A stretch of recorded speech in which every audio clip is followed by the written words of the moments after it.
Nós abençoamos o teu filho em o nome de Jesus Cristo. Amém. Graças a Deus. Que a tão maravilhosa graça do Senhor Jesus seja com toda a igreja. Amém? Para mim é uma alegria muito grande poder estar com os irmãos. Nós estivemos lá no sítio, no período de carnaval. Pudemos conhecer outras pessoas. Alguns a gente já conhecia.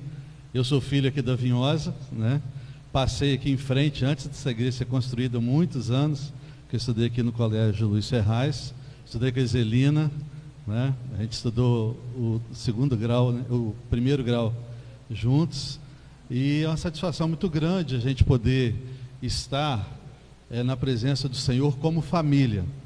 A igreja está trabalhando esse tema, edificando a casa, e toda edificação, ela tem um propósito, assim como a nossa vida tem um propósito. Nós não estamos aqui por acaso, O nosso Deus, Ele planejou para que nós pudéssemos estar aqui. E a palavra de Deus nos diz que desde o ventre da nossa mãe, Ele já cuidava de nós. Então Ele cuida de nós. O Ministério do Louvor cantou aqui, como é bom poder pertencer a um Deus de amor, como é bom poder confiar na sua fidelidade. E o tema que o pastor, conversando comigo lá, a gente sugeriu foi liberdade e fidelidade financeira. Então, em Cristo Jesus, nós já somos livres, amém? Nós somos um povo livre, e nós precisamos entender também a liberdade financeira que nós precisamos ter como filhos de Deus, porque se nós olharmos para a situação do mundo hoje, a gente percebe que há uma prisão muito grande, principalmente relacionado ao que se diz respeito ao dinheiro e às finanças. Muito obrigado. E nós vamos poder também, não só cantar, mas também declarar ao Senhor que nós somos fiéis a Ele, também com aquilo que Ele tem nos dado, que são os recursos, e como foi falado também pelo ministro de louvor aqui, que nós precisamos ser generosos, assim como Deus é generoso conosco. Ele disse que Deus é generoso conosco.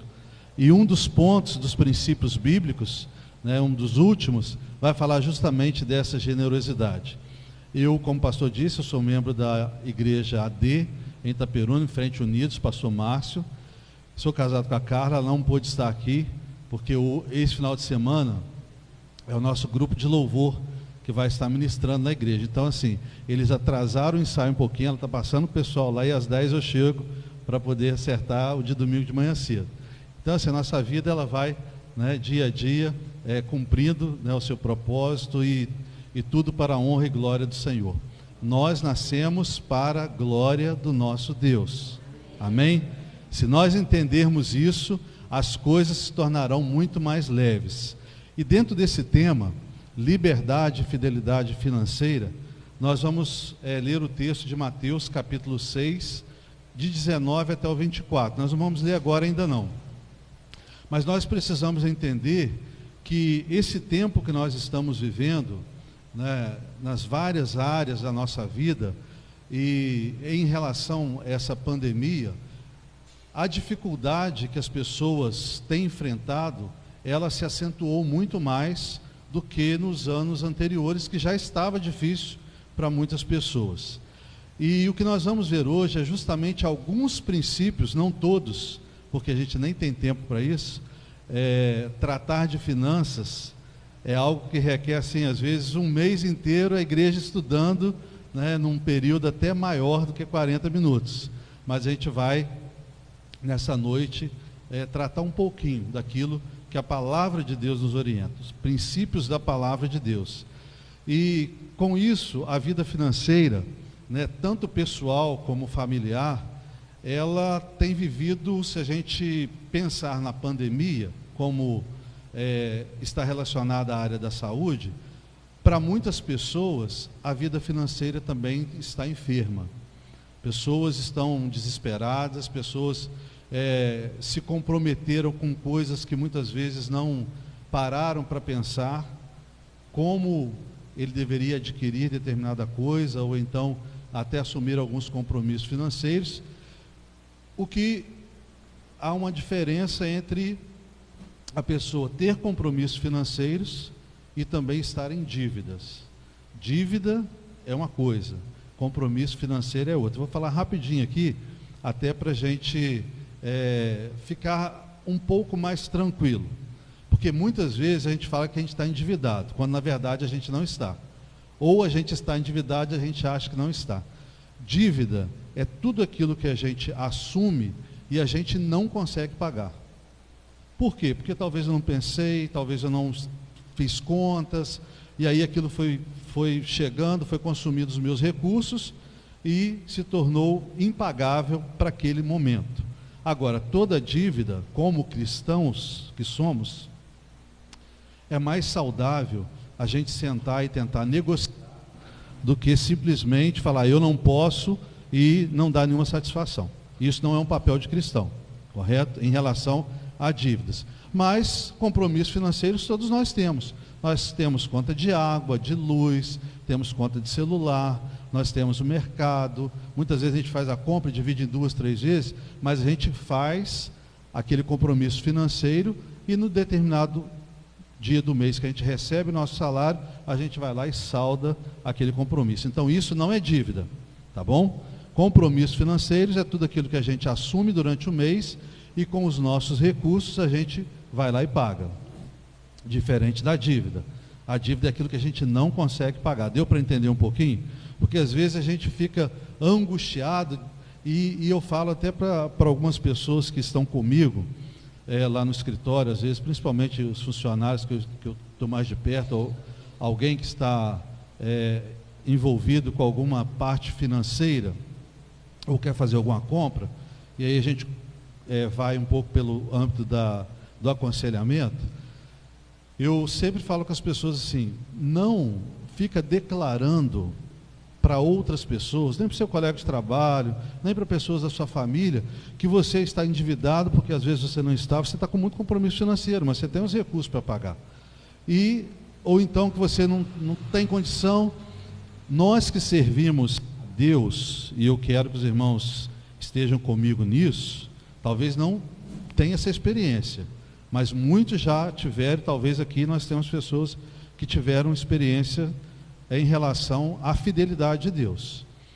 Deus, Ele nos abençoa de tal forma que nós podemos, com o recurso da bênção de Deus, adquirir qualquer coisa que esteja àquele alcance da bênção do Senhor.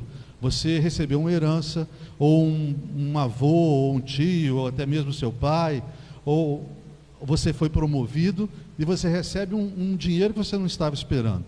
Você recebeu uma bênção. Mas se você abre a sua vida para todo mundo, fala que você não tem como pagar suas contas, e você recebe uma bênção, as pessoas começam a te julgar desnecessariamente. Por quê? Porque às vezes eu falei daquilo que não era para ter compartilhado. Existem muitas coisas da nossa vida que não é para ser compartilhado. Às vezes a gente compartilha com quem não deve, com quem a gente precisa compartilhar, a gente não compartilha, que é com o nosso Deus. Ok? E aí, por que eu estou dizendo isso? Porque uma funcionária, há bastante tempo atrás, ela sempre falava para as pessoas que estavam muito endividadas e tal, e o avô dela não morava em Itaperuna, ele mudou para cá, e quando ele mudou, ele deu uma moto para cada neto. Uma moto, naquela época, lançou a Bros, lá atrás. E aí, o que aconteceu? Todo mundo que sabia que aquela menina era toda endividada, recebeu um presente e as pessoas começaram a julgá-la. Tipo assim, como que você fala que você está endividado, e você está andando de moto? Entendeu? Então é para a gente entender que nem tudo a gente deve compartilhar com as pessoas. Mas quando a gente entende o propósito de Deus na nossa vida, a gente entende o nosso papel de cristão, a gente tem como regra de fé e prática para nos direcionar, para nos orientar, nós vamos conseguir entender que quando a gente trata de fidelidade financeira e liberdade financeira, vai muito além do que realmente é em termos práticos e sociais que a gente lida no dia a dia, mercado e trabalho. Ela tem muito mais a ver com a nossa espiritualidade do que a gente pensa. Por quê? porque a palavra de Deus tem mais de 2.350 versículos bíblicos que nos ensinam sobre finanças, de como lidar com dinheiro, de como comportar com os nossos compromissos. E aí, por isso, eu pensei da gente tratar um pouco desses princípios da palavra de Deus nesta noite. Então, vai ser projetado ali, Mateus capítulo 24, versículos do 19 até o versículo 24. E nos diz assim a palavra do Senhor. Mateus 6,19. Não acumulem para vocês tesouros na terra, aonde a traça e a ferrugem destrói, e onde os ladrões roubam e furtam. Mas acumulem para vocês tesouros no céu, aonde a traça e a ferrugem não destrói, e onde os ladrões não roubam nem furtam. Pois onde estiver o seu tesouro, aí também estará o teu coração.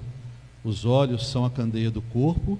Se os seus olhos forem bons, todo o seu corpo será cheio de luz.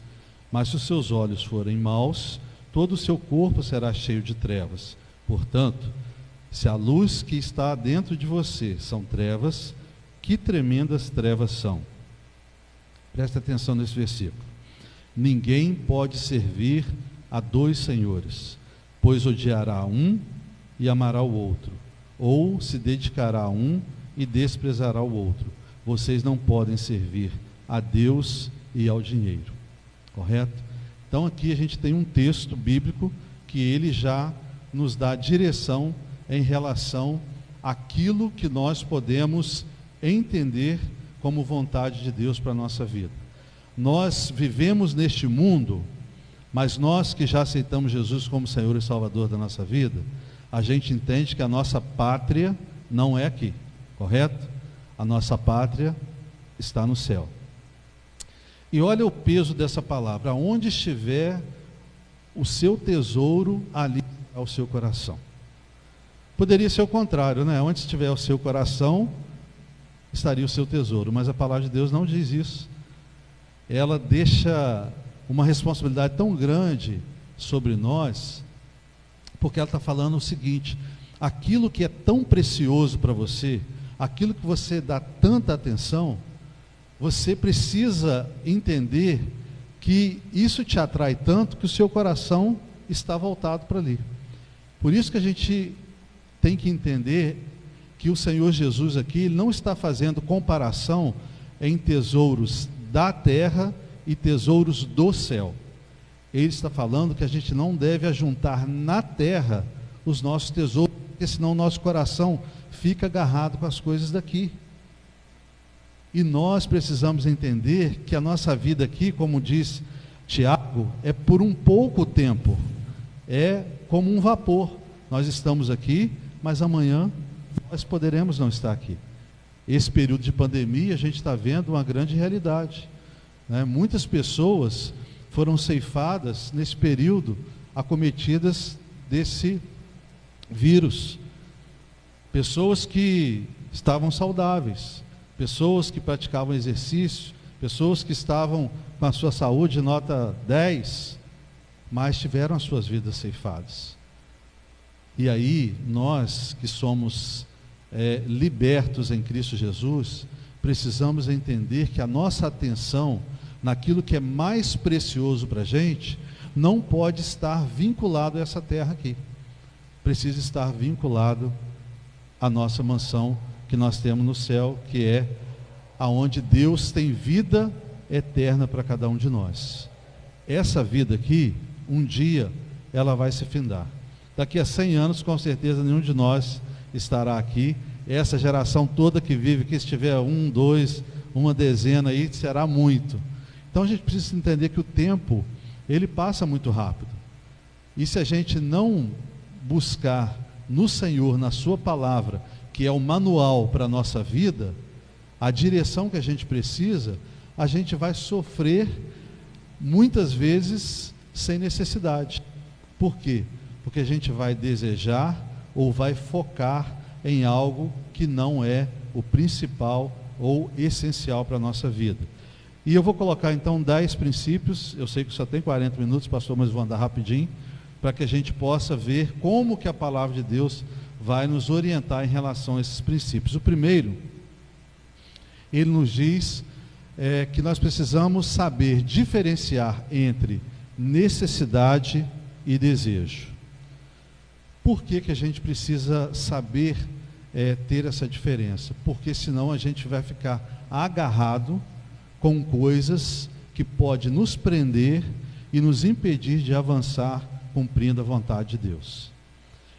Muitas pessoas que ao longo da vida cristã foram sendo abençoadas financeiramente, chegaram a um ponto da sua riqueza ou dos seus bens serem tão importantes para elas, que elas abandonaram fé, elas abandonaram ministérios, elas abandonaram família, elas abandonaram tudo aquilo que, quando ela começou a sua caminhada cristã, era primordial e essencial para ela, e ela entendia isso, mas porque o seu coração estava preso ao dinheiro, a finanças, aos desejos, isso acabou impedindo com que ela pudesse cumprir o seu propósito diante do Senhor, em não saber diferenciar aquilo que era desejo e aquilo que era uma necessidade.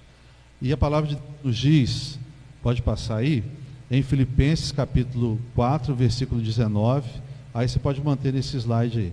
O meu Deus, segundo as suas riquezas, suprirá todas as vossas necessidades em glória por Cristo Jesus. Amém? Eu nem vou pedir para vocês anotarem, não, porque eu mandei para o pastor, está tudo no WhatsApp, o que está sendo passado aí. Aí vocês podem pedir para ele compartilhar com a igreja, pastor, que aí todo mundo tem essas referências, esses princípios. E dentro desse versículo, né, quando nós cantamos aqui, que a gente pertence ao Senhor e confiar na sua fidelidade, nós podemos também, como crentes em Cristo Jesus, entender que o Senhor supre todas as nossas necessidades em Cristo Jesus. Pena que muitas pessoas não entendem isso. Acho que Deus está para suprir os nossos desejos, quando na verdade nós precisamos entender aquilo que nós precisamos e aquilo que nós sonhamos também, e talvez um dia a gente pode conquistar. Não é ilegítimo isso. Eu posso trabalhar, querer ter uma casa de 2 andares, fazer um prédio para alugar, ter carro, isso é legítimo, não tem problema. O Senhor Jesus nunca foi contra nós estarmos trabalhando, conquistando, mas nós não podemos inverter os valores espirituais e os valores de Deus na nossa vida e os valores cristãos. Esse período de pandemia, eu falo porque isso aconteceu ano passado. Eu estava descendo a rampa da garagem lá de casa, e aí quando eu cheguei embaixo tinha um casal que estava sentado com a criança no colo. E aí então eu parei esperando o carro passar, ele viu que eu desci, ele atravessou. Era uma pessoa que eu não conhecia, ele também não me conhecia. Ele estava pedindo ali num armarinho que tem em frente lá, e pedindo ajuda para a criança. E aí atravessou, e ele disse o seguinte: me dá licença, já entrou pedindo perdão por estar naquele momento ali, falou se eu podia ajudá-lo com algum dinheiro para que ele pudesse comprar o gás. E aí eu falei assim: olha, eu não tenho aqui agora, mas espera um pouquinho. Eu desci o carro, abri o portão, voltei lá em cima do escritório. Eu falei assim: o gás, eu sabia o valor do gás, estava na faixa de 60 e poucos reais, 75 acho. E aí eu peguei 100 reais e falei assim, ele estava com a criança. Aí eu falei assim: eu vou deixar o troco para ele. Eu não tinha como ir àquele momento no depósito de gás, porque eu até preferia ir no depósito e mandar entregar na casa da pessoa. Mas era o momento que eu estava indo para Campos, não deu, e eu deixei com ele e dei um cartãozinho meu para ele. E a partir dali, toda semana ele me ligava pedindo as coisas, pedindo. E assim, por conta da criança, eu comecei a fazer uma ajuda especial para ele. Vim aqui nesse Fluminense, porque ele é daqui da Vinhosa. Vim nesse Fluminense, conversei com o pastor lá da igreja, fez uma compra melhor para ele, pedi até para fazer uma listinha, primeira compra, e aí nós fomos ajudando aquele jovem. Com o passar do tempo, ele começou a falar dos sonhos dele. Ele falou assim, eu estava viajando, ele falou, Fabrício, tem como você comprar um notebook para mim, que é o sonho da minha vida e tal. E o rapaz não tinha, o conselho tutelar até já tinha tomado a criança, porque eles não tinham condição de cuidar. E assim, um caso bem delicado. Aí eu falei para ele assim, meu jovem, falei o nome, né? Meu jovem, olha só, um notebook não é, eu sei que é o seu sonho, também não quis quebrar o sonho dele, porque sonhar é legítimo, como eu falei aqui, mas eu falei, o momento de vida que você está passando não é para um notebook agora, mas está vendendo por R$600, está barato. Eu falei, imaginei, gente, o notebook R$600 não dá para ele fazer nada com o notebook, nem para trabalhar, né? Porque deve ser ultrapassado. E eu fui tentando falar com ele que aquele não era o momento para aquilo ali. Aí eu pergunto, a gente não pode ter um notebook? A gente não pode ter um celular? Pode. Só que a gente tem que entender se aquilo é uma necessidade para aquele momento de vida que você está passando. Por quê? Porque algumas perguntas são importantíssimas para que eu possa identificar se é necessidade ou se é um desejo. Primeiro, eu preciso saber o que eu quero. Sonhar, todos nós podemos, mas quando eu estabeleço, olha, eu quero, vamos dar um exemplo, o celular, eu quero um celular, beleza, eu sei o que eu quero, correto? Eu preciso saber quanto que aquilo custa. Eu não posso simplesmente falar assim, mãe, eu quero um iPhone número tal. Eu não sei nem, às vezes, o valor. E hoje a gente corre um risco muito grande, porque a publicidade está destruindo muita gente, está destruindo muita família. E eu entendo que eu estou falando aqui mais direcionado para a família. Então aqui a gente tem pai, tem mãe e tem filho também. Estou vendo aqui, todos nós somos filhos, na verdade, né? Mas temos pessoas mais novas aqui que não têm filhos ainda. E aí, eu tendo claro na minha mente o que eu quero, quanto que custa, como que eu vou alcançar aquele valor, não é mesmo? A gente tem celular aí de R$12.000. E essa meninada, se deixar, eles querem o 12, correto? E vô e vó e pai tem passado um aperto com essa turma que não sabe nem o que significa valores, né, monetários. Então, nós precisamos ter sabedoria na hora de ajudar os nossos filhos a fazerem contas, a saberem quanto que custa, como que a gente alcança.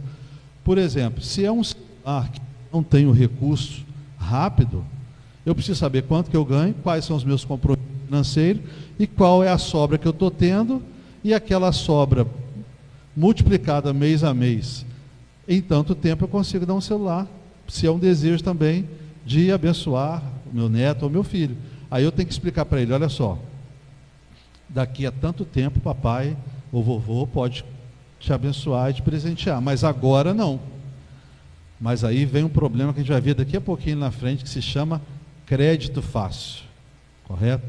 Então, primeiro aí, a gente precisa saber diferenciar aquilo que é necessidade e aquilo que é desejo, ok?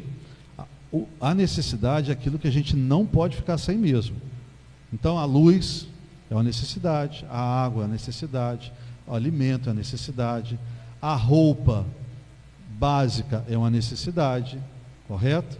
Agora, outras coisas que nós sabemos diferenciar com essas perguntas que eu falei, se eu posso, como, o que eu quero, isso aí dá para a gente ver e saber dessa diferença. Em segundo, pode passar aí, contente-se com uma vida mais simples. O que significa isso?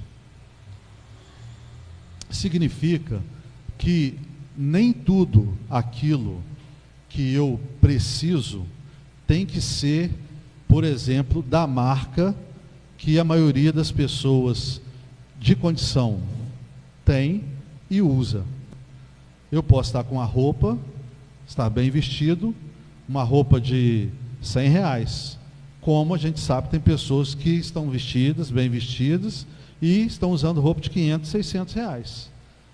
Precisa entender que, como crente em Cristo Jesus, eu não estou aqui nesse mundo para servir a este mundo. E eu tenho que ter bastante cuidado, porque o inimigo, ele ataca onde? Na nossa mente, para ativar o desejo do nosso coração. E se eu não entendo a questão do tesouro, eu vou acabar me prejudicando minha família e as pessoas que estão convivendo comigo, se eu não me contentar. E as pessoas, principalmente os mais novos, eles não se contentam.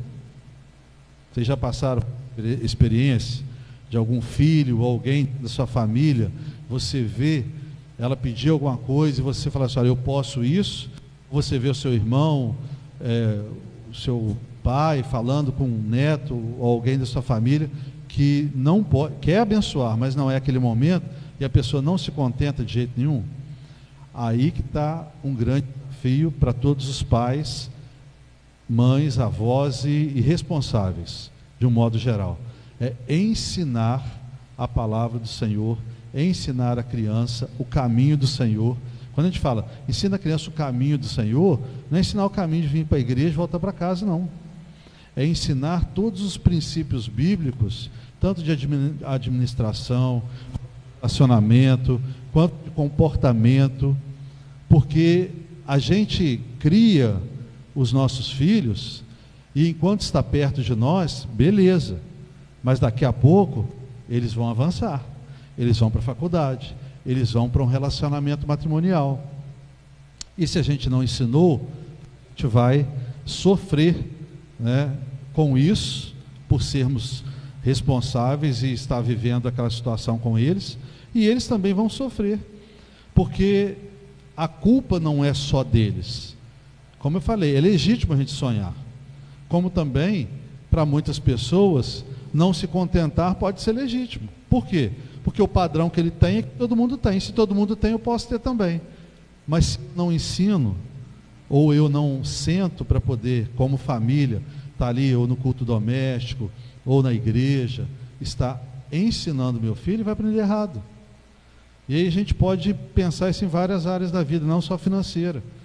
A gente vê muitos pais deixando os filhos com a corda folgada, solta, e depois tem passado vergonha. Eu já participei de cultos onde eu via crianças que não obedeciam os pais por nada. E de criança, na hora da reunião, no jantar dos namorados que a gente foi, o menino chegou na frente de todo mundo, tirou o peru para fora e começou a fazer xixi. E aí?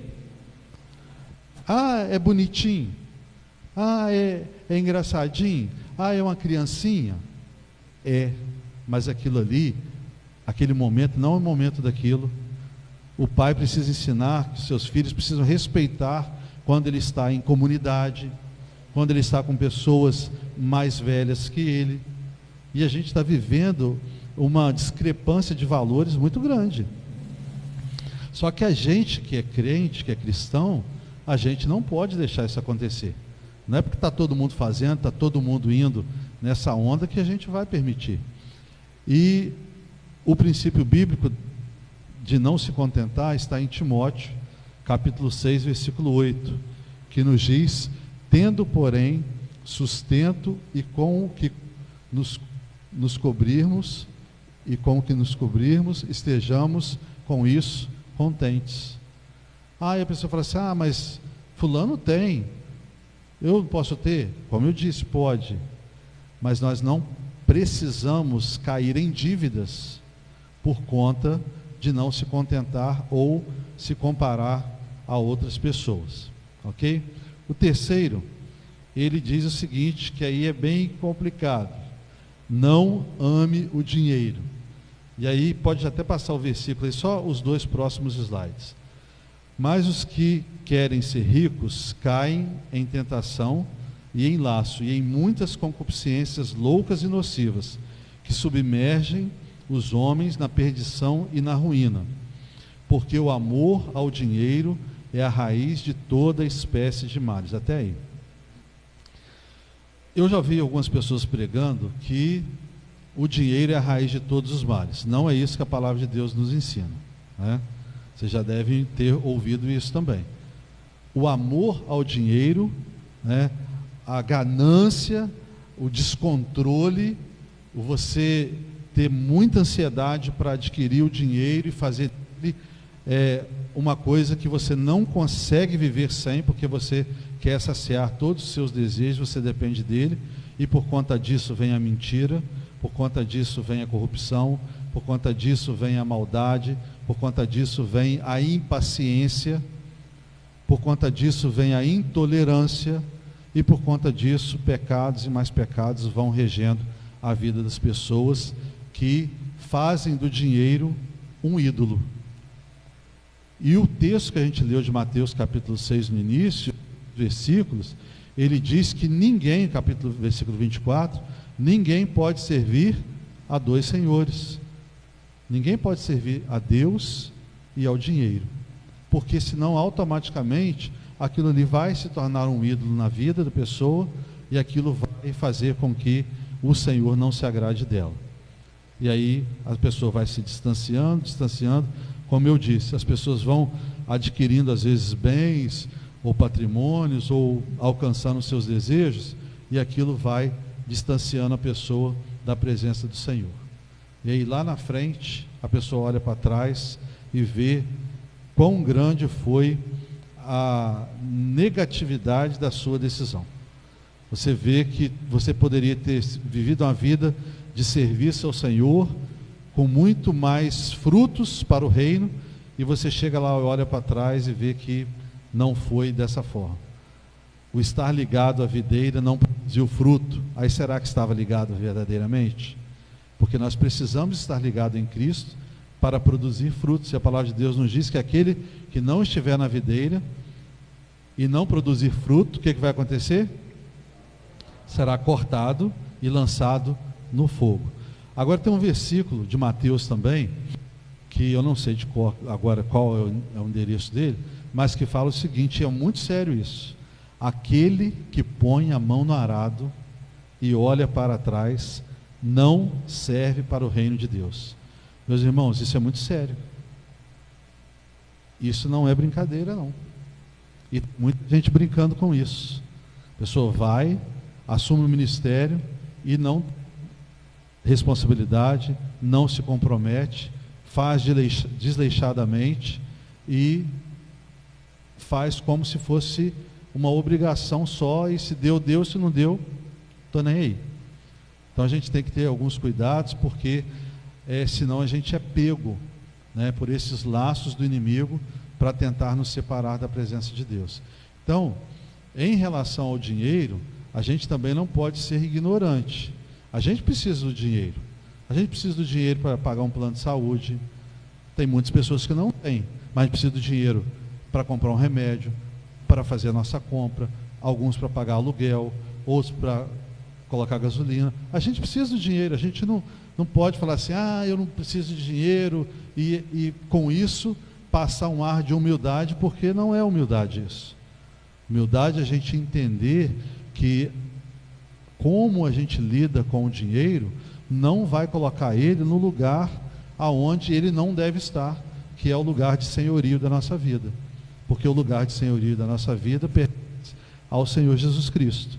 Nós precisamos ser guiados pelo Espírito Santo de Deus, e se nós não entendermos isso, a gente vai errar, e a gente vai sofrer consequências que não precisávamos passar por elas em relação ao amor ao dinheiro.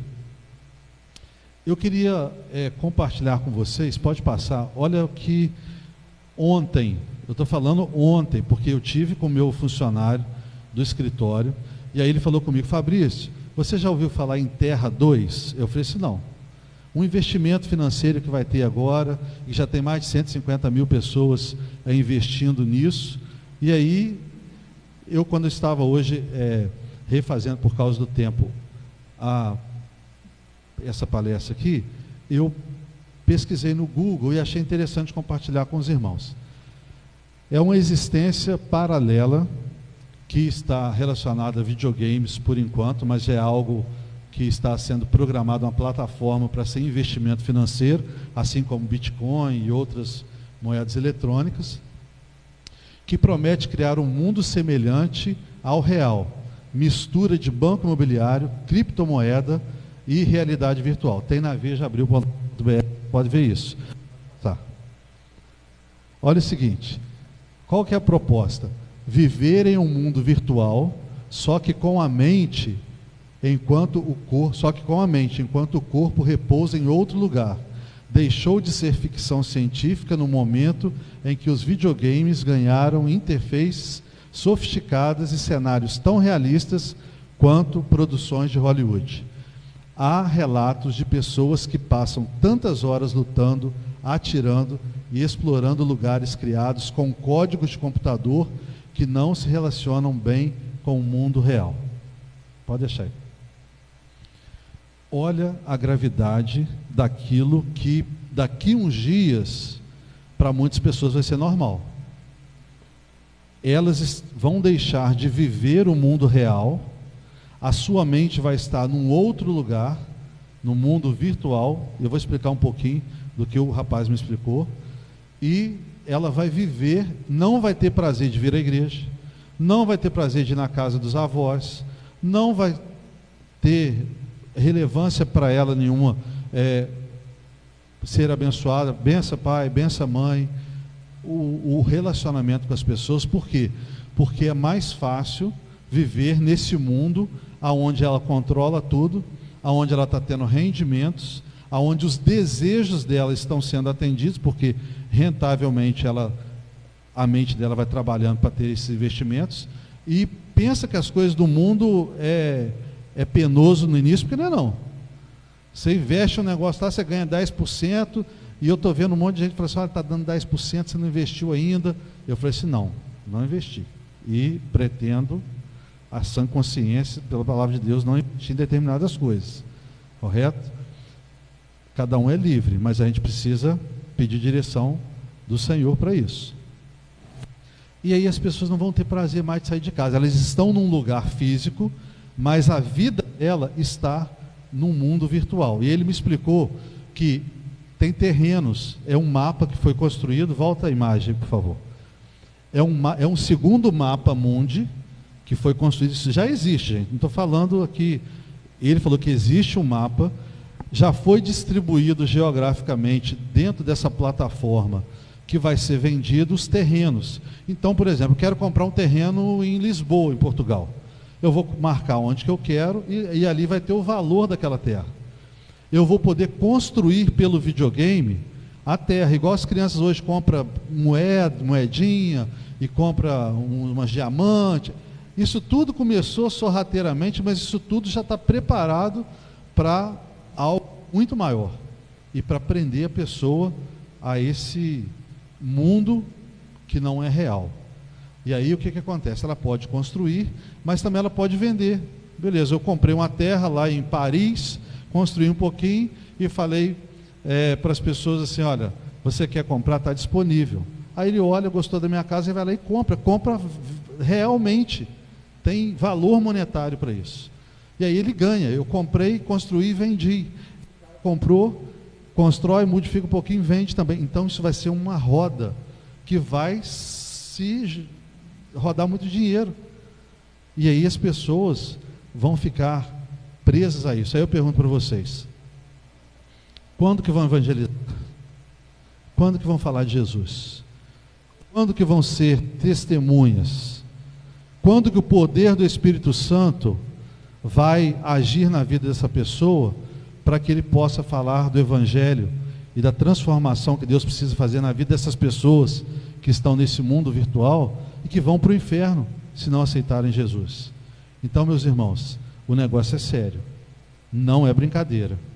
E nós, que já somos livres em Cristo, precisamos, dentro da nossa casa, se você tem seus filhos ainda pequenos, abrir os seus olhos para isso. E aí, a palavra de Deus, ela sempre tem toda a orientação que nós precisamos. O que acontece é que muitas vezes a gente não tem buscado como deveríamos buscar. não temos reunido com a nossa família como deveríamos reunir. E aí eu passo para o quarto ponto, que diz: nunca decida apressadamente. A grande maioria das pessoas erram quando tomam decisões precipitadas. Se eu pedir para levantar a mão aqui, quantas pessoas já se arrependeram de tomar uma decisão precipitada? Eu não vou falar que 100%, mas eu tenho certeza que muitos levantaram a mão. Porque compraram um negócio, não era aquela cor que você queria, mas você não aguentou chegar semana que vem. Aí você comprou, às vezes, um carro numa cor que você vê ele na sua garagem lá todo dia você não aguenta mais ver, porque você queria um carro prata ou branco, mas você comprou um cor de abóbora, porque não tinha naquela semana, e você queria ir para o Natal. Um exemplo. Muitas coisas a gente erra tomando decisões precipitadas. E qual é o grande prejuízo disso? É que muitas dessas coisas e dessas decisões podem nos levar a dívidas. Não a compromisso financeiro, mas a dívidas. Porque é algo que às vezes eu não precisava para aquele momento, ou aquela semana, dava para esperar um pouquinho e eu não esperei. E aí, eu falo que muita gente vai para a fila de banco, para a mesa de um gerente, e o salário ia receber mês que vem para ele poder dar uma entrada, mas ele queria um negócio hoje, ele acaba pagando 30%, 40%, 50% a mais o produto. Se ele esperasse mais 1, 2 meses, ele poderia ter com mais facilidade.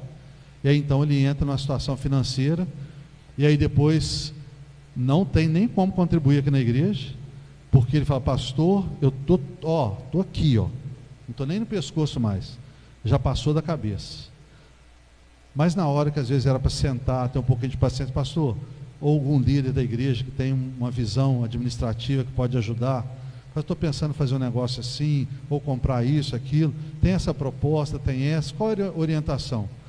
Orar, pedir direção de Deus para aquilo. Aí depois, para muitas pessoas, Deus é culpado, porque Deus não está me abençoando, porque Deus permitiu que isso acontecesse comigo. Será? Ou será que a gente tomou uma decisão apressadamente? E aí o versículo que é a base para isso está em Provérbios 21:5, que nos diz: os pensamentos do diligente tendem só para a abundância, porém os do tolo, de todo apressado, tão somente para a pobreza. Isso é real. Tem muita gente que fica olhando: pô, fulano é abençoado, fulano ganha menos do que eu e tem as coisas, eu que sou gerente, eu que tenho isso, aquilo, não consigo. Para pensar um pouquinho. Será que nós estamos cumprindo aquilo que a palavra de Deus nos ensina? De sermos diligentes, de buscarmos orientação do Senhor, do meu líder que está me orientando na minha vida espiritual? Porque as coisas não podem ser separadas, não. A gente pensa: isso aqui é material, isso aqui é espiritual. Não. Tudo envolve. É igual corpo, alma e espírito. Não tem como a gente separar. Porque se eu caio numa dívida grande, eu não consigo ter R$10 para contribuir com a minha oferta aqui, com o meu dízimo, que é algo que eu assumi diante do Senhor, como crente em Cristo Jesus, como servo do Senhor. Então a gente precisa ter essa sabedoria. Vamos para o quinto, porque senão eu vou estourar aqui. Decida gastar somente o que você tem. O versículo: pois qual de vós, querendo edificar uma torre, Jesus está dizendo, não se senta primeiro a fazer contas dos gastos para ver se tem com que acabar? Porque, para que não aconteça que, depois de haver posto os alicerces, e não a podendo acabar, todos os que a virem comecem a escarnecer dele, dizendo: este homem começou a edificar e não pôde acabar. Isso, meus irmãos, é triste, é vergonhoso. Ninguém gostaria de passar por isso, de ser julgado pela incapacidade administrativa, ou de tomar decisões erradas, ou entrar em uma dívida que não era para ter entrado naquele momento. E aí tem que vender um carro, tem que vender a casa, o sonho acaba indo embora, porque não teve sabedoria em sentar, planejar, saber que eu não posso gastar além do que eu recebo, esperar o tempo certo, juntar um recurso para eu poder avançar. E aí, o Senhor Jesus, Ele orienta a fazermos assim. Se não fizermos assim, nós somos considerados tolos. O irmão leu o texto no início do culto hoje, que prudentes são aqueles que edificam a sua casa sobre a rocha. Só que vamos transportar isso para o âmbito financeiro. O que significaria rocha no âmbito administrativo? É você ter planejamento, é você saber quanto que custa cada coisa.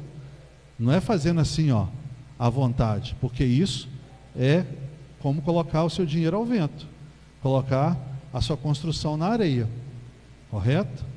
A gente precisa entender esses princípios para a gente não sofrer com a tempestade e a ventania e derrubar todos os nossos sonhos, os nossos recursos, com tanto sacrifício a gente lutou por eles. Sexto, não desperdice. Talvez o momento de vida que você esteja vivendo está um tanto confortável, não está tão desesperador, que você tem que pensar assim, não posso lanchar, ou eu não posso comprar uma caixa de sabão em pó. Talvez você pode comprar uma caixa de sabão em pó, ir no mercado comprar uma caixa, em vez de comprar uma caixinha só, compra uma caixa de detergente, para poder aproveitar, talvez uma promoção, alguma coisa assim. Mas a gente precisa ter um pouquinho de sabedoria em administrar todos os nossos recursos, porque senão vai ser como esse passarinho aí que está levando seu dinheiro embora. Se você chega em casa e coloca uma caixa de detergente na despensa, à disposição de alguém que vai usar, ele pega um detergente ali, vai no prato que está lotado de comida ainda e faz assim, passa assim, ele está vendo que tem muito.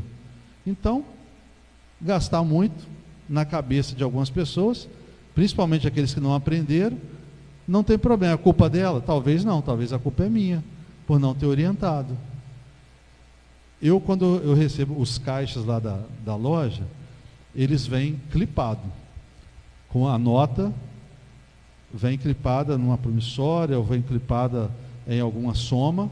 Eu arranco todos os clipes, eu não deixo um clipe ir para o lixo, porque eu aprendi isso lá atrás, em um curso de desenvolvimento empresarial, que quem não presta atenção no clipes, lá na frente vai pagar caro pelo desperdício que outras pessoas talvez não aprenderam que precisava economizar. Eu sempre fui criado na igreja desde pequeno e fui de uma organização, Embaixadores do Rei, quando era da 4ª igreja aqui na Vinhosa. E a gente ia para um acampamento lá em Casimiro de Abreu, que a gente passava por escalas. Quantas horas, pessoal? Eu estou sem relógio aqui. Está certo lá? Vou andar rapidinho aqui. Lá, primeiro, colocava-se todos os pratos, tirava toda a comida, jogava, voltava o prato para uma equipe. Aquela equipe passava água naquele prato todinho, a gente ia entregar o prato limpo sem sabão. Aí depois tinha uma vasilhinha com água e eles colocavam um pouco de detergente ali. Então aquela bucha que lavava aqueles pratos, ela estava sempre limpa. Ela ia na água de sabão, mas quando ela vinha para o prato já estava todo limpo. Então assim, rendia muito, a gente conseguia terminar com muito mais velocidade, quase não gastava detergente e ficava limpinho. Mas eu aprendi dessa forma. Então assim, quando eu chego em algum lugar, quando a gente está na praia, quando está lá no sítio mesmo, e que vai lavar alguma coisa, eu sempre estou falando isso da cabeça de quem está perto de mim. Eu falei só, o negócio é assim, tem que limpar primeiro para a gente poder economizar. Meus irmãos, é pouquinho, mas isso faz parte da construção do nosso aprendizado para coisas grandes. A Bíblia mesmo fala que quem é fiel no pouco, é no muito. Quem desperdiça pouco, com certeza vai desperdiçar muito, e aí depois pode pagar um preço por aquilo. E às vezes, vou te falar um negócio, você não conseguiu alcançar o seu sonho, porque pequenas coisas foram sendo esgotadas pelo caminho e que você nunca mais consegue recuperar. Correto? É só R$30, passa no cartão. A prestação é 12 de R$19,90 e vai. Quando vê um monte de pequenas coisas, roubou o seu sonho lá na frente. Versículo, Provérbios 21:20, tesouro desejável e azeite há na casa do sábio, mas o homem insensato o desperdiça. O próximo, não pegue emprestado. Qual é a referência bíblica? Provérbios 22:7, o rico domina sobre o pobre, quem toma emprestado é escravo de quem empresta. Já até comentei sobre isso, a gente senta no banco, faz empréstimo às vezes para ter um negócio tão depressa e depois a gente não faz conta e a gente fica ali 60 vezes agarrado com aquilo lá. E eu vou falar um negócio até mais perigoso agora, que não tem nem muito a ver com tempo de pagar. Emprestar. Vou falar agora uma coisa, eu sei que a gente está sendo filmado, está sendo transmitido, mas isso serve, é regra que a gente precisa entender. Tem muita gente que perde amigos, irmãos em Cristo, porque pede emprestado. Talvez, me empresta R$100 para comprar um bujão de gás. Aí o irmão vai lá e empresta. E aí aquela pessoa que pegou emprestado, para de vir na igreja. Não vem na igreja mais, porque fica com vergonha, porque não paga, e às vezes até tem, ou às vezes não tem coragem de chegar a pessoa pedir. Fico com vergonha, já passei por isso. Pessoas que abandonaram, foram embora para o mundo, voltaram para o mundo, porque ficou com vergonha de chegar, coisa pequena, não estou falando de coisa grande não, de coisa pequena. Então, antes de pedir emprestado, ou antes de emprestar, pense, não faz nada assim, né? Não fica com medo das pessoas, o que vai pensar de mim se eu não emprestar? É tão pouco, mas a gente tem que entender que a pessoa precisa ter responsabilidades na vida dela e que a gente não é alguém que vai contribuir para ela se afundar.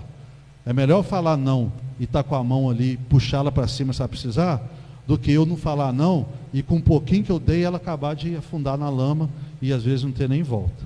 Correto? Oitavo, não deva nada a ninguém. O que é que a gente pode dever? Que a Bíblia fala, Romanos 18:13-8, pois só a ninguém devais coisa alguma. Qual que é o complemento disso? A não ser o amor. O amor é ilimitado.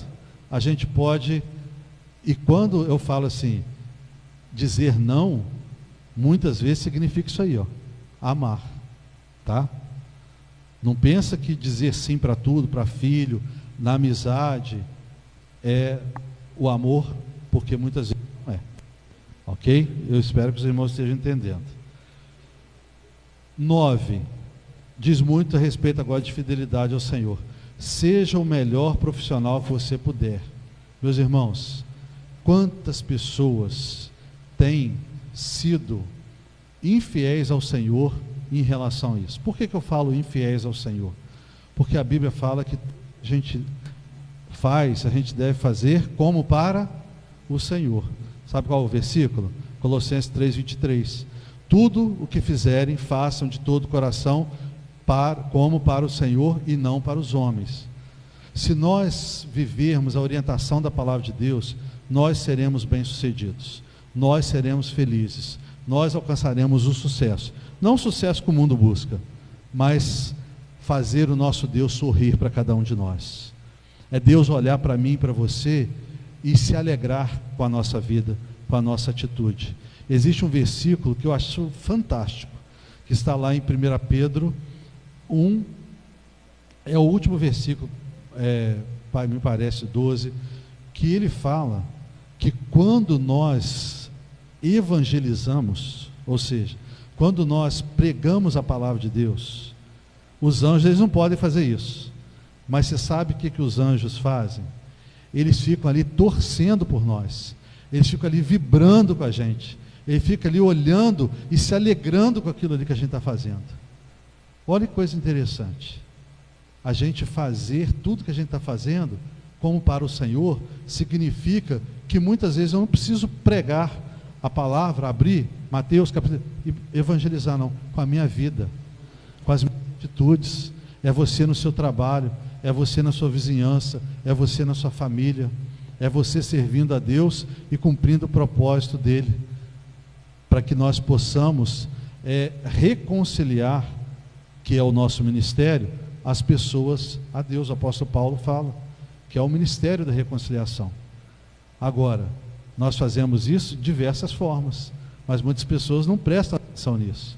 Acham que é só vir para a igreja, acham que é só ter um ponto de pregação ou sair para fazer alguma visita e pregar o evangelho literalmente. Não, nós pregamos com a nossa vida e aonde nós estivermos. Então, quando a gente faz com que a nossa vida profissional esteja agradando ao Senhor, com certeza o Senhor vai nos abençoar e vai ver a nossa fidelidade para com Ele.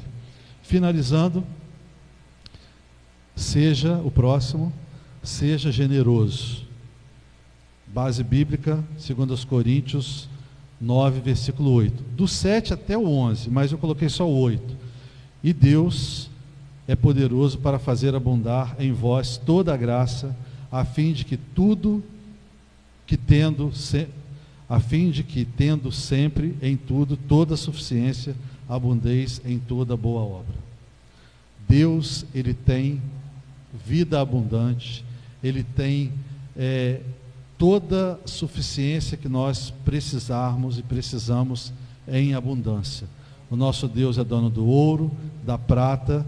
Não precisamos ficar fazendo barganha com Deus. Eu vou dar tanto, eu quero que o Senhor me abençoe aqui ou ali. Esse não é o evangelho que a gente precisa viver. O evangelho que nós precisamos viver é aquele que nós precisamos primeiro pregar para o nosso coração todos os dias, para que assim a gente tenha condições de levá-lo para fora. Quando nós estamos vivendo uma crise, e nós estamos vivendo esse período de pandemia, e a igreja propõe esse tema, edificando a casa, uma jornada de oração pelas famílias, significa que Deus está no centro, e nós precisamos colocar toda a nossa força, todo o nosso empenho, toda a nossa capacidade de buscar em Deus. Não é hora de produzir e frutificar ainda. Esse momento que a igreja está vivendo, de edificação, é o momento de colocar para dentro, de colocar no centro. E quem está no centro? É o nosso Deus. E quem está depois de Deus? A nossa família. Depois o trabalho, depois a igreja. E aí assim a gente faz para fora. Mas agora, meus irmãos, nesse tempo de dificuldade que a gente está vivendo, e diante dos princípios bíblicos para a liberdade e fidelidade financeira, vamos concentrar em Deus tudo aquilo que nós precisamos, porque nós precisamos saber quem nós somos, mas muito mais, quem Deus é para cada um de nós.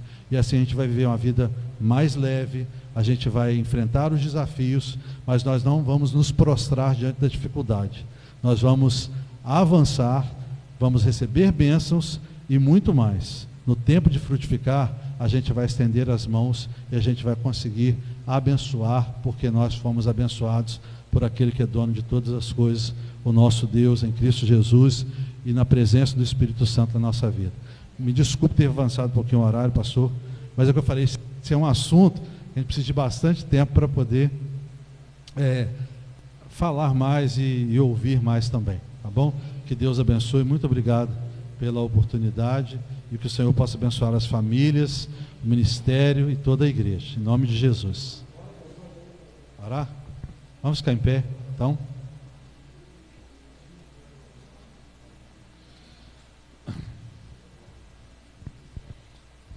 Que você possa, diante de tudo que nós ouvimos aqui, porque antes dos irmãos essa palavra alcançou meu coração, que nós possamos estar diante do Senhor, se naquilo que nós temos falhado com o Senhor, nós possamos estar colocando diante do altar dele, porque assim como nós cantamos, Ele tem sido fiel a nós. Como é bom, como é boa a fidelidade do Senhor para conosco. Que nós possamos, como o versículo que eu falei dos anjos, deixar os céus alegres com as nossas decisões, com a nossa liberdade financeira e com a nossa fidelidade ao Senhor, ensinando os nossos filhos, sendo responsáveis com os nossos compromissos, sendo bons profissionais bons vizinhos, bons pais, bons amigos, bons irmãos em Cristo, não para glória nossa.